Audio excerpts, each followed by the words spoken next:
Welcome back. It's halftime, and the Huskers match up today with the Purdue Boilermaker, and as we do each and every week, a chance to catch up with the president of the University of Nebraska, Ted Carter. And President Carter, let's start with a little over a year ago, we made the big announcement, Husker Athletics did, to have a major facilities upgrade that's going to better serve the student athletes and give Nebraska a competitive advantage in this ever tough world of the Big Ten. I understand we have some new information about the Go Big project that's coming along. Can you give us an update?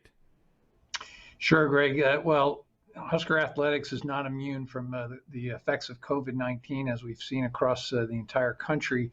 So, in reassessing where we are and where we should best go, we split this into two phases. And as your listeners know, this is a $155 million project that extends the facilities at Memorial Stadium. We're now splitting into two phases. The first to start at $135 million. This allows us to get a shovel in the ground, even though the project will have been overall delayed by just a little bit less than a year. It allows us to go forward. And then, of course, the remaining $20 million will fill in the physical structure. Very excited about this. Our donors have been amazing. This speaks to just the wonderful people in Nebraska and how they support Husker Athletics. And this is going to ultimately benefit our student athletes across the board. President, you mentioned the wonderful donors, and they are. We know that. We see it whenever our facilities are open, they fill them up and cheer on the Big Red. But to be able to be supportive like this during a pandemic, that even speaks more highly of them, doesn't it? No, it's really quite extraordinary. The Husker Athletics targeted $100 million of the $155 million to be raised privately. They're just about at $80 million of that now. They'll get to the $100 million. And it's important to note to our listeners that no Nebraska taxpayer dollars will be involved in the building of this. So this is be done really within Husker Athletics and the generosity of our donors, which, as you point out, is extraordinary. I don't know if there's any other state in the country that supports their state university like Nebraska. Let's switch gears here and talk about the academic side of Husker Athletics. They announced recently the graduation success rate, the GSR, hit an all-time high of 94%. That puts Nebraska number 2 in the Big Ten and in the top tier in the entire country.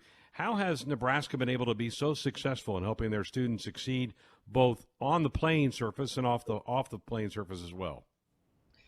I'm a stats guy, Greg, and this is one that I think we should be screaming from the mountaintops.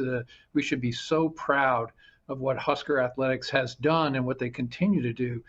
To be at a 94% graduation rate for our Division I athletes puts us in the top 10 across all of the Power 5 universities. There's 65 of those in the Power 5, top 10.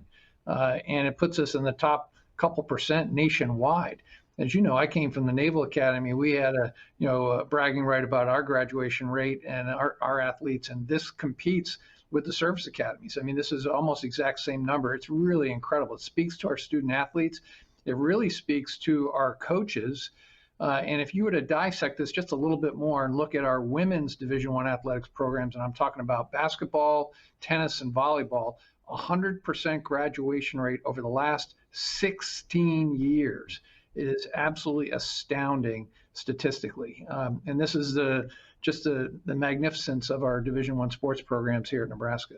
Well, you're right. It is a terrific story. Now, in your role, not only do you oversee University of Nebraska-Lincoln, but the entire university system, the Omaha Mavericks and Kearney Lopers, they're up under your umbrella. In fact, Maverick hockey, I know, just got underway this week. And as president, just explain to us why it's important for you to be engaged on the athletic side. Sure. Well, as you know, the campus leaders, our chancellors, do a great job in managing their sports programs, and we have terrific athletic directors at all our campuses. But I won't lie, I love the whole sports scene. I'm not just a fan. I love the administration of it. We've done a fantastic job at Kearney and Omaha. A lot of your fans know that Omaha is now the host to the entire NCHC Hockey League.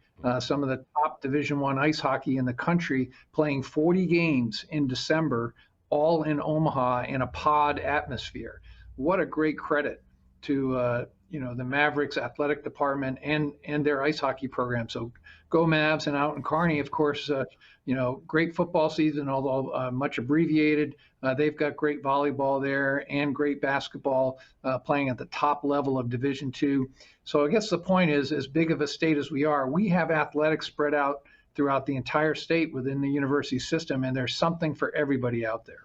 Well, I know hockey's near and dear to your heart. You played hockey at the Naval Academy, even a team captain for 1 year. What lessons did you learn from being a student athlete that you still think you carry with you today? Well, some of the obvious ones, being part of a team sport, playing for something bigger than yourself. But maybe there's some other intangibles that I've carried throughout my military career, and I think I've even brought here. And it's this idea of being able to compartmentalize when you're immersed in your sport, this idea of focusing on what you're doing, the task at hand. And no lesser than that is this idea that you're only as good as your last contest. In other words, you can't rest on the laurels of how many games you've won or a championship. You got to be able to prove yourself game to game to game. Every game counts. It's one at a time. And I learned that in aviation. You're only as good as your last carrier landing. And I even apply that type of thinking here. We're only as good as our last task. So our enrollment, our graduation rates, our success, we can never look backwards. We've got to always look forward.